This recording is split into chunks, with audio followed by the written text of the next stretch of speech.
Hey guys, welcome back to my new mini vlog. ఈరోజు mini vlog వచ్చేసి చూస్తే తెలిసిపోతుంది కదా. సో ఏం లేదండి, ఈరోజు మా తోటి కోడలు వాళ్ళ కూతురు హల్దీ ఫంక్షన్. మ్యాచ్యూర్డ్ అయితే హల్దీ ఫంక్షన్ ఇప్పుడు చేస్తున్నాం కదా. సో తనది హల్దీ ఫంక్షన్ అనమాట. సో చూడండి ఎలా చేస్తున్నామో, ఇంటి పైన డెకరేషన్ చేస్తున్నాం అనమాట. చూడండి ఎంత క్యూట్గా కూర్చుంది. అండ్ అందరం వెళ్ళి హల్దీ పెట్టినాం. ఇప్పుడు మీరు ఈ హల్దీ వ్లాగ్ మినీ వ్లాగ్ పెట్టాను కదా, నెక్స్ట్ నేను ఇంకా తర్వాత ఇంకా పెడుతూ ఉంటాం. మేము అందరం వచ్చామన్నమాట. చూడు, రిలేటివ్స్ అందరు వచ్చారు. సో ఇంట్లో వరకు సింపుల్గా చేసుకున్నాం హల్దీ అని.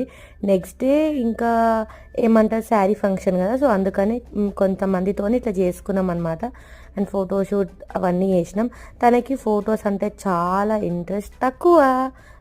సో అందుకనే తను అట్లా కూర్చుంది. సో అందుకని అట్లా కూర్చుంది అనమాట. ఎప్పుడు ఇప్పాలి, ఎప్పుడు వెళ్ళి పడుకోవాలి అన్నట్టే ఉంది. సో మా అత్త మామ ఆడపడ్ మా